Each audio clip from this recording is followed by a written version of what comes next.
This is BBC News. We'll have the headlines for you at the top of the hour, which is straight after this programme. After 14 years, Britain has a new Labour government. But rarely has the national and international outlook been tougher for Western democracies, including this one. Riots and surging populism at home and abroad. Public finances strained, with many families struggling to get by. War on our doorstep and the Middle East.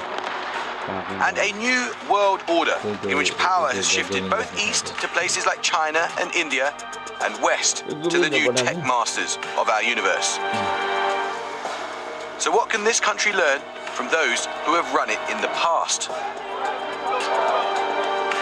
Sir Tony Blair spent 10 years in power, going from fated to hated.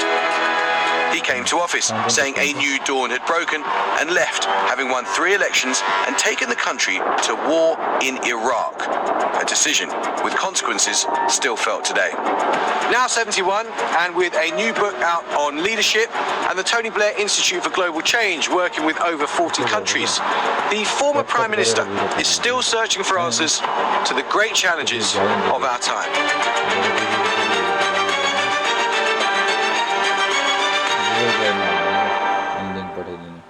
So Tony, thank you for speaking to me. It's very good to see you.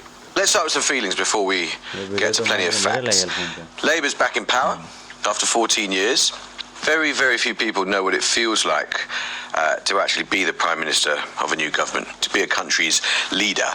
What did it feel like as you walked through that door and into power in 1997?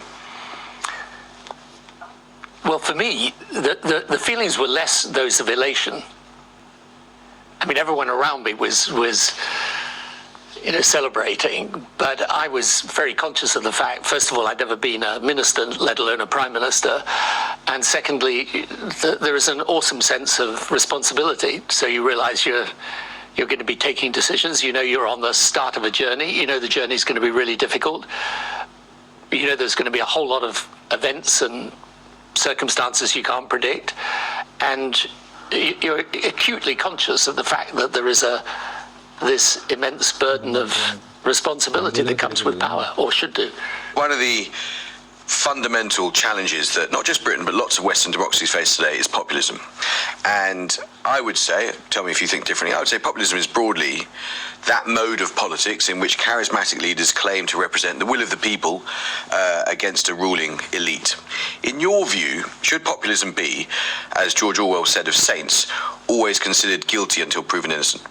First of all, you've got to distinguish between wanting to do things that are popular, which most politicians do, and populism. I define populism as exploiting a grievance rather than solving it, as riding the anger rather than providing the answer. That's how I define it, but other people can define it differently. So I don't think that every politician that people talk about as a populist, necessarily all the things they say are wrong, and if they've got solutions to the grievances, they may be right. The populists, though, will often, they exploit the grievance rather than try and deal with it, because the grievance is what gives them traction on the political system.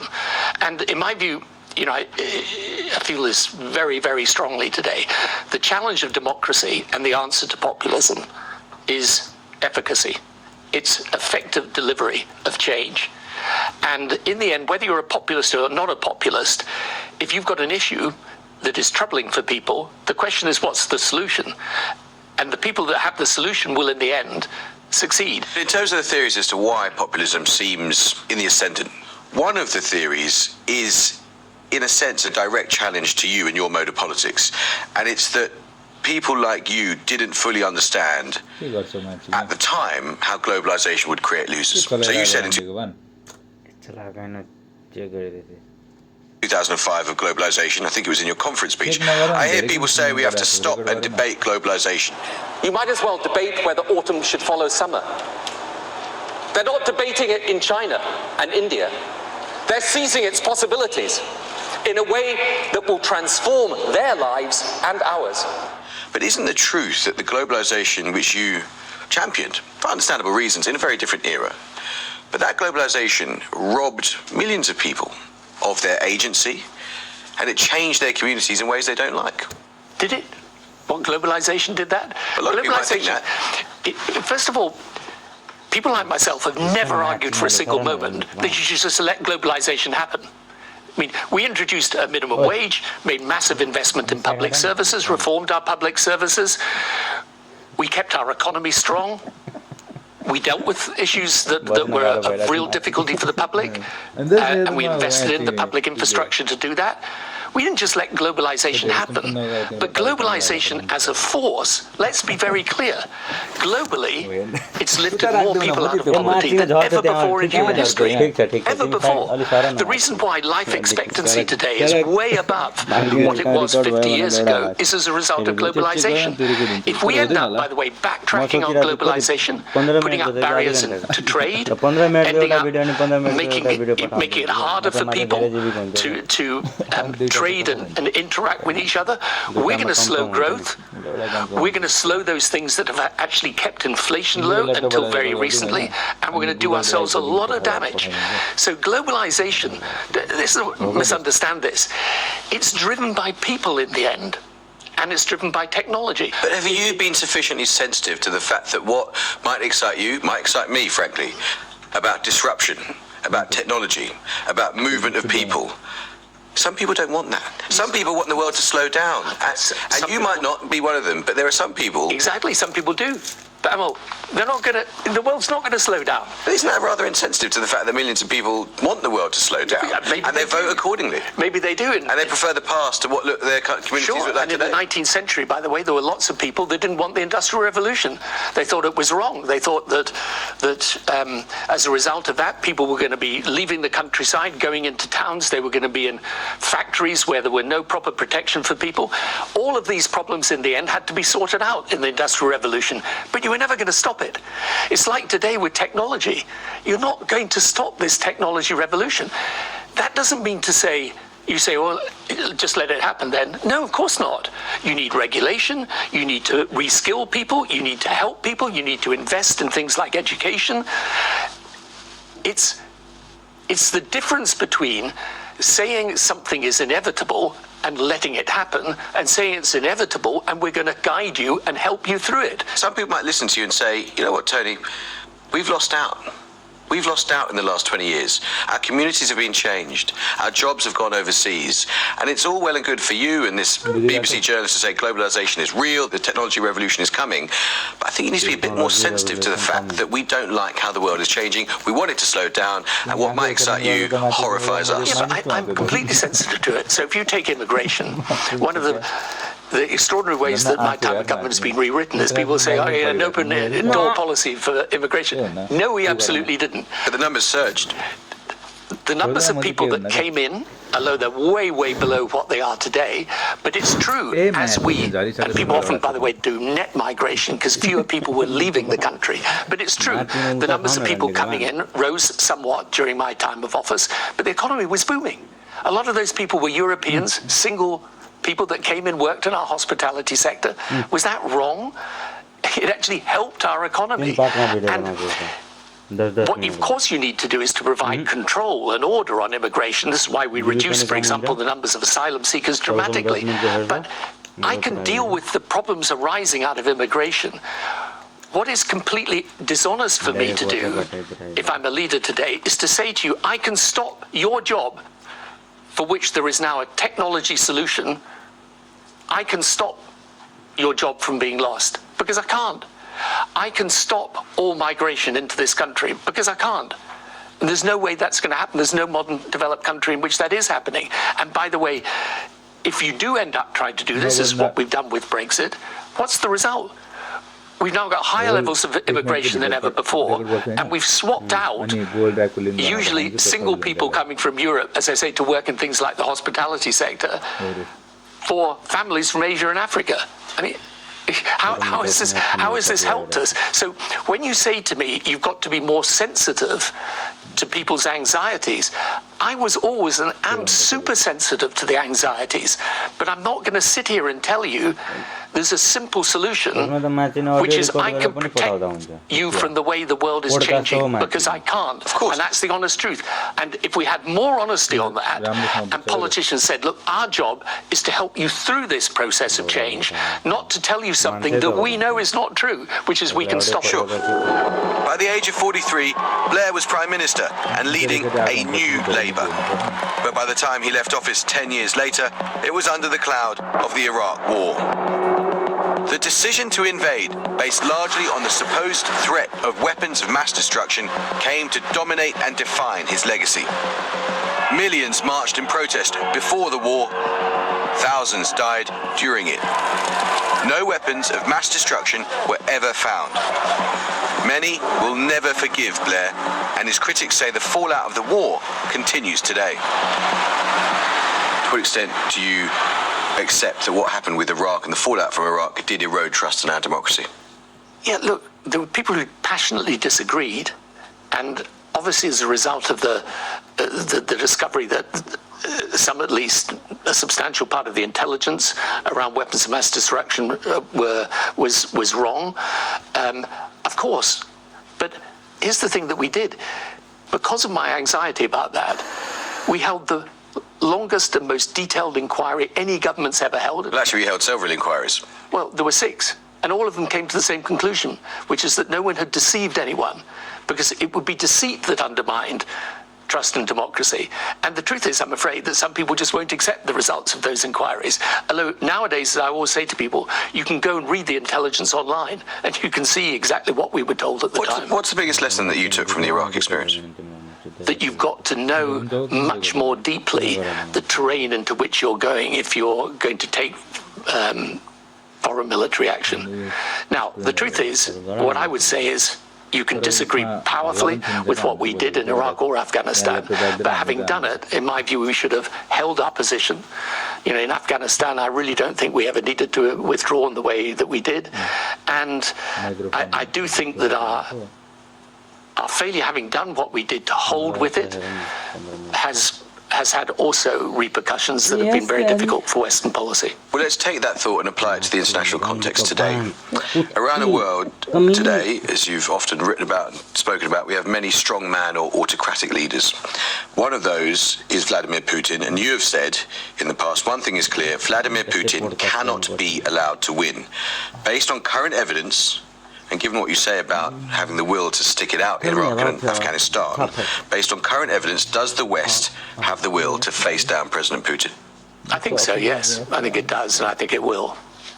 And so, you know, at some point there will be a political settlement of this, but in the meantime, it's absolutely essential, in my view, that we do everything we can to support Ukraine. And if there's a political settlement, why should Ukraine give up an inch of land to someone who's taken it by violence? Yeah, no, that's a very good question, and you'll have to negotiate all the details of that. But the most essential thing for the Ukrainians will be that whatever agreement, whatever precise agreement is reached, it will be reached on a basis which means that neither Putin nor any succeeding Russian president ever tries to do something similar again. And when you talk to the countries in Eastern Europe, who, by the way, thank goodness we did bring in to the European Union and did bring into NATO, their anxiety is that Russian aggression must not be rewarded, in the sense that it must be clear to any Russian president that a military adventure of this nature again to topple a democratically elected president will never succeed. You spent a lot of time with Putin. Senator John McCain, the late great Republican, a giant of American politics, a great leader, said that when he looked in Putin's eyes, he saw 3 letters: a K, a G, and a B. When you looked in Putin's eyes, what did you see? Well, I can't say I spent a lot of time looking in his eyes, frankly, but the Putin I originally came across, he was at that time a member of the G7, so it was the G8. At that time, we would invite Russia to NATO conferences. You know, it was a very different situation than the Putin that he became. Now, maybe he was always like that, and we didn't spot it, but I don't think so. I think he changed over time, and then changed again in recent years. Because the Putin that I knew would never have engaged in such a folly as Ukraine, he would have understood that there was no way he was going to be able to invade a neighboring country and topple its democratically elected president and turn it into a fiefdom of Russia. But maybe there's a sense in which he was exploiting grievances and responding to something. Let's put this in the context of Iraq. For the reasons you outlined, I don't think now's the time to relitigate the case for Iraq. People can watch the footage of those public inquiries if they want. It's all available online. But what do you say to the argument, not that the fallout from Iraq caused Putin to invade Ukraine, that's implausible, but rather that the Iraq war and that experience left the West morally and militarily exhausted and weak, and that Putin, if he's about one thing, it's about exploiting weakness. Yeah, but I think the more dangerous lesson that Putin drew from Western policy in the last years has been that we don't have staying power. I mean, I think... You just said a moment ago you think the West does have the staying power to see him off. I do, in respect of Ukraine. I do think that. But I can see why he would think that's not true. And you can see from some of the debates that have been happening in the US, for example, how he might draw that conclusion still. Now, I happen to think he's wrong, because I think this is happening in Europe's, at Europe's back door. So I think the Europeans will hold firm on Ukraine. But I think, for example, in respect of Syria, I think in respect of the withdrawal from Afghanistan, no. I think that's what he thinks is that the West doesn't have staying power, and that's why it's necessary to prove you do. And there's no engagement you will ever make militarily that doesn't take its toll. Yeah. But having done it, you've got to stick with it. Otherwise, the conclusion that other people draw is you're going to walk away. But you did it in Sierra Leone, you did it in Kosovo, you committed 50,000 troops, I think, British troops. I mean, Keir Starmer couldn't do that. That's 2/3 of the modern British army. And you say you need to have the staying power and the will to stick it out. Does that mean, and is your sense looking around the world, that we as a country need to spend more on defence? Well, we're going to have to rebuild our defence capabilities for sure. And we're going to have to recognise two things. One, we will be doing that in cooperation with other countries, because we don't have everything we need as a military on our own, and it's not realistic to think we can get it in the same way that maybe 30, 40 years ago we could have. But secondly, warfare itself is changing dramatically. I mean, if you want to look at an area where people don't often think about technology, look at defence. And the way the whole nature of warfare has changed. Of course, Ukraine is a fascinating example from a military perspective. So, I mean, yes, we're going to have to do a lot more to prepare ourselves. I don't need to tell you that there are a lot of demands on the public purse at the moment. And when someone says to Rachel Reeves, Chancellor, we need to spend more on defence, we need to rebuild our defences, and she faces tough choices, and Keir Starmer faces tough choices as a leader, they might say, well, we can't afford it. Yeah, absolutely. So this is a big challenge, and that brings you back to the central challenge that our government has and any government in the developed world has today, which is how do you avoid a situation where you're spending more money than ever before, taxing people heavily with poor outcomes? And my answer to that is technology. That is the only way through that. And that's why I say to people now, the big question for any political leader in modern politics is, how do I understand, master, and harness the technology revolution? All modern democracies face the same challenge. And by the way, all modern developing nations face the same opportunity, which is, and some of them, the smart ones, are doing this. If they can embrace this technology, they don't need to create a healthcare system like ours. They don't need to create an education system like ours. They can leapfrog if they use the technology properly. And that's part of the work we do with countries all around the world. How would you describe Britain's standing in the world compared to 20 years ago? Let me put it in this way. When I was Prime Minister, my foreign policy was based on 3 pillars. 1, America's strongest ally. 2, key players in Europe. 3, the Department of International Development, which was, in my view, the best soft power arm of any government in the world. And the truth of the matter is we're weaker on all 3 now. I mean, the Department of International Development's gone, its budget's been cut. We're out of Europe, obviously, so We're no longer key players there. Are we America's strongest ally? Well, that's the question today. I mean, I think that our security and military still have a very, very close relationship, but politically, it's more open to question. But I think what is implicit rather than explicit in what you're saying is that Britain is smaller and less influential in a more dangerous world. Yeah, but I mean, it's a consequence of decisions that we've taken. You've said about the Gaza situation, it's become clear that decades of conventional Western diplomacy around the Israeli-Palestinian issue will need to be fundamentally rethought. Can you just spell out what that means? The only sustainable solution remains that the Palestinians have the dignity of statehood and the Israelis have the necessity of security. That doesn't sound like a rethinking, so what's the rethinking that needs to happen? The rethinking is that you're not going to get that unless you have a Palestinian politics that is unified, but on the basis of promoting peace, and you have an Israeli politics that is satisfied that its basic security is going to be protected, which is one of the reasons why I argued for and then was part of the work to get the Abraham Accords between Israel and the UAE, because I think the Arab-Israeli relationship has to be normalized if you want peace. Whereas the conventional way of thinking is, no, you make a deal between the Israelis and Palestinians over statehood, and then you normalize with the Arab countries. I have always thought, or put it like this, over the last 10 years have strongly argued for the fact that you need to normalize in order to provide the environment in which Israel feels comfortable with the concept of a Palestinian state, provided Palestinian politics is also reformed and changed in the way I've described. Is what you've described within reach? Yeah, it's doable. I always say to people that the thing that's most frustrating about the Israeli-Palestinian issue is not that there isn't a solution, but that there is. I mean, the problem we had in Northern Ireland was that we managed to create a peace agreement where there was no agreement as to the ultimate outcome. You know, the Unionists still believe Northern Ireland should remain part of the UK. The Nationalists still believe there should be a united Ireland. We never resolved that issue. Whereas with the Middle East, with the Israeli-Palestinian issue, traditionally at least, there's been an agreement for a two-state solution. Since Blair left power, he's continued to make headlines, and now in his 70s is far from finished with politics.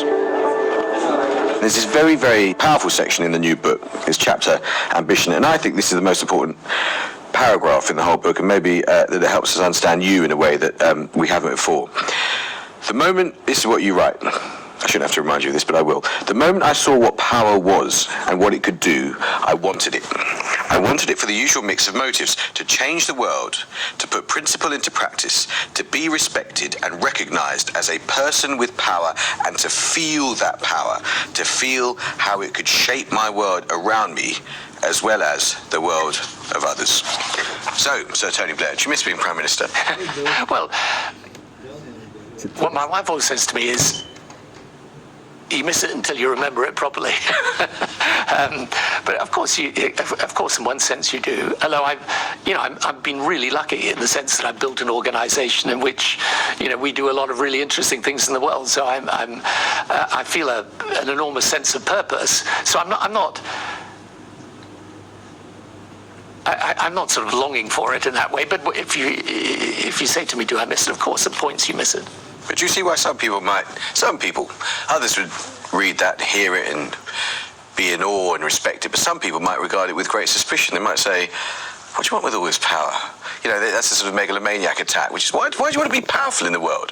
Yeah, but, I think people always say they want politicians to be honest, and then when you are honest, they go, oh my goodness.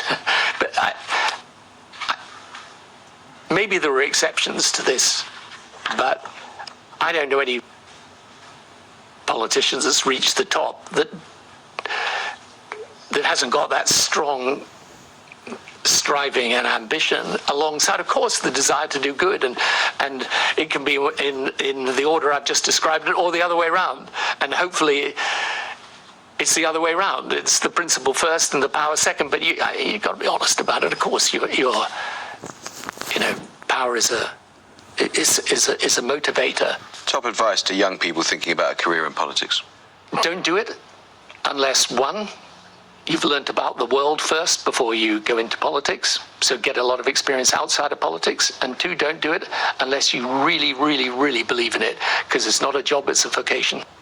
You wrote in a journey about asking your mum whether, if she could be young and have her time again, she would indeed do it all again, and she said no. Would you? There's lots of things I would do differently, but I think what she meant and what always worries you is if you have all your time again, you're just going to make different mistakes. So that's the balance. So Tony Blair, thank you very much indeed for your time. Thanks, Amol. All the best. Appreciate it.